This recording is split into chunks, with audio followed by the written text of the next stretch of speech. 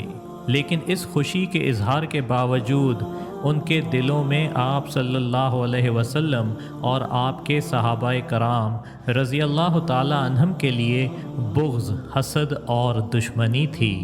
آپ صلی اللہ علیہ وسلم سے انتظار فرمانے کے لیے کہا گیا تاکہ رقم لے کر واپس آئیں۔ اس دوران بنو نذیر کے یہودی سرداروں نے فوراً سب کو ملاقات کے لیے بلایا اور جلد بازی میں جو فیصلہ کیا وہی ان کی مکمل ہلاکت کا باعث بنا۔ ان لوگوں نے آپ صلی اللہ علیہ وسلم کو قتل کرنے کی کوشش کی۔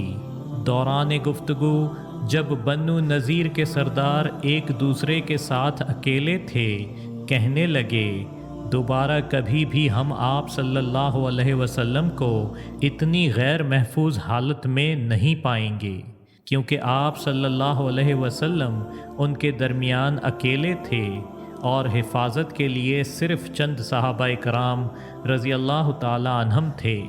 بظاہر آپ صلی اللہ علیہ وسلم غیر محفوظ تھے کیونکہ ان کے گھروں کی ایک دیوار کے نیچے انتظار فرما رہے تھے، لیکن اس کے باوجود پیارے نبی صلی اللہ علیہ وسلم محفوظ تھے کیونکہ اللہ تعالیٰ کی حفاظت میں تھے۔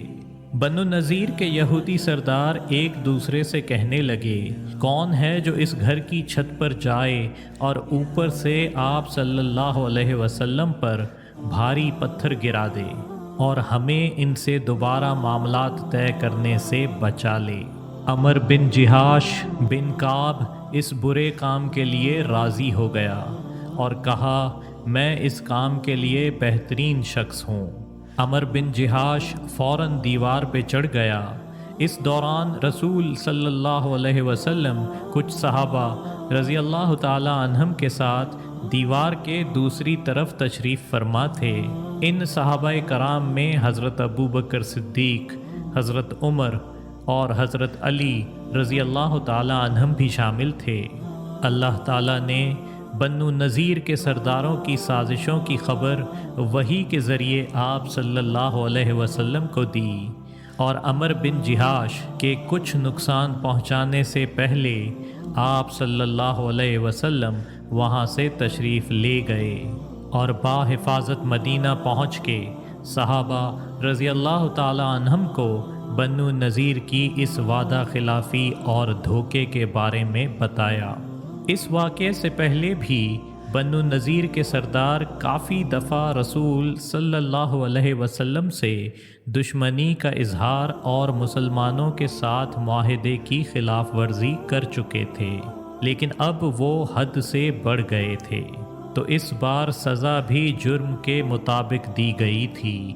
آپ صلی اللہ علیہ وسلم نے محمد بن مسلمہ رضی اللہ تعالی عنہ کو بھیج کر بنو نذیر کو اپنے گھر اور مدینہ چھوڑ دینے کا حکم فرمایا، جو بنو نذیر کے لوگوں کے لیے ایک مشکل فیصلہ تھا، کیونکہ وہ اپنے گھروں اور زمینوں سے گہرا لگاؤ رکھتے تھے، شدت سے رسول صلی اللہ علیہ وسلم کو نقصان پہنچانا بھی چاہتے تھے اور دوسری طرف جانتے تھے کہ مسلمان فوج سے مقابلہ کرنے کی طاقت نہیں ہے، لیکن پھر بھی اپنے گھروں میں رکے رہنے کا فیصلہ اس لیے کیا کہ مدینے کے منافقوں نے ان کے ساتھ مسلمانوں کے خلاف مل کر لڑنے اور ان کا دفاع کرنے کا وعدہ کیا تھا۔ بنو نذیر کے سرداروں کی پہلی بڑی غلطی آپ صلی اللہ علیہ وسلم کو قتل کرنے کی کوشش کرنا تھا اور دوسری منافقین کے جھوٹے وعدوں پر بھروسہ کرنا، کیونکہ منافقین کی ایک خاص عادت وعدوں کو پورا نہ کرنا ہوتی ہے۔ پھر بنو نذیر کے سرداروں نے پیغام بھیجا کہ وہ اپنے گھروں کو نہیں چھوڑ رہے اور آپ صلی اللہ علیہ وسلم کے خلاف اعلان جنگ کر رہے ہیں۔ جنگ 15 دنوں تک جاری رہی۔ اس دوران مسلمانوں نے بنو نذیر کے رہائشی علاقوں کو گھیر لیا۔ آپ صلی اللہ علیہ وسلم نے حکم فرمایا کہ بنو نذیر کے کچھ درختوں کو کاٹ دیا جائے اور کچھ کو جلا دیا جائے تاکہ بنو نذیر کے پاس مدینہ میں رہنے کے لیے کچھ باقی نہ رہے۔ منافقین سے مدد نہ ملنے کی وجہ سے بنو نذیر نے مایوس ہو کے شکست تسلیم کر لی، جس کے بعد آپ صلی اللہ علیہ وسلم نے انہیں گھروں کو خالی کرنے کا حکم دیا اور رحم دلی سے اجازت دی کہ ہتھیاروں کے علاوہ جو کچھ اپنے اونٹوں پر لے جا سکتے ہیں لے جائیں۔ اس جنگ کے اختتام پر اللہ تعالیٰ نے سورہ حشر نازل فرمائی۔ بنو مستلق۔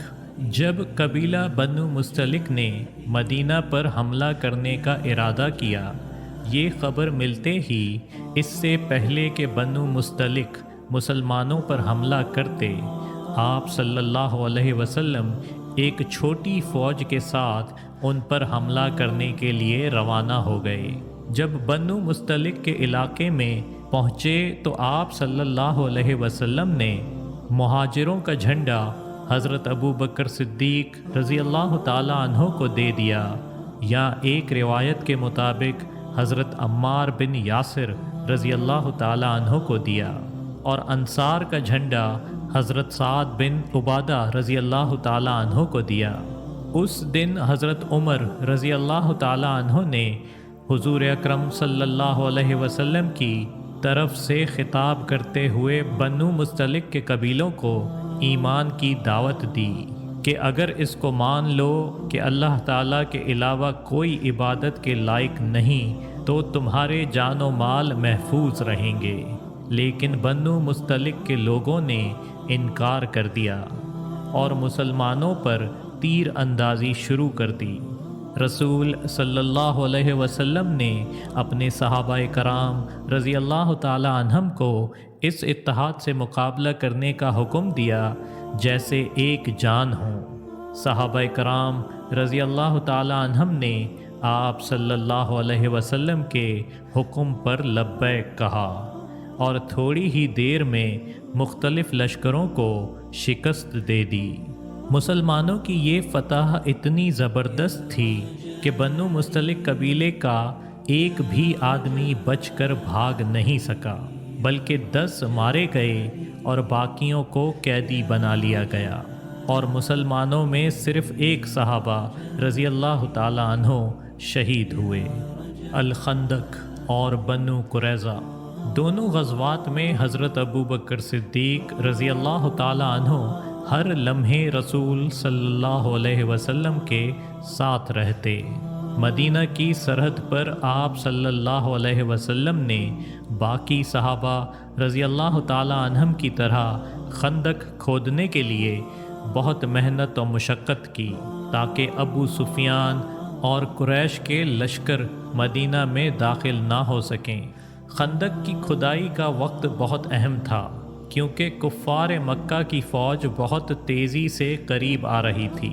ان حالات کی وجہ سے حضرت ابو بکر صدیق رضی اللہ تعالی عنہ نہ صرف ہاتھوں بلکہ اپنے لباس کی جیبوں میں مٹی بھر کے باہر ڈال رہے تھے۔ رسول صلی اللہ علیہ وسلم اور تمام صحابہ رضی اللہ تعالی عنہم کی کوششوں سے خندق کی کھدائی کا کام وقت پر مکمل ہو گیا اور کفار کے لشکروں کو مدینہ میں داخل ہونے سے روک دیا گیا۔ آخر میں اتنا کہیں گے کہ ہجرت کے بعد بھی قبیلوں کی عہد شکنی کی وجہ سے پیارے نبی صلی اللہ علیہ وسلم اور مسلمانوں کو پریشانیوں کا سامنا کرنا پڑا۔ آپ صلی اللہ علیہ وسلم نے بنو نذیر قبیلے کی خیانت پر سخت رد عمل ظاہر کیا تاکہ انسان خلوص اور وفاداری کی اہمیت جان سکیں۔ اس کے ساتھ ویڈیو کا اختتام کرتے ہیں۔ اگر آپ کو ویڈیو پسند آئے تو ضرور لائک اور شیئر کریں تاکہ دوسروں تک بھی سیرت صحابہ کرام پہنچے۔ مستقبل میں مزید اصحاب رسول کے بارے میں جاننے کے لیے ہمارا چینل سبسکرائب کریں۔ شکریہ۔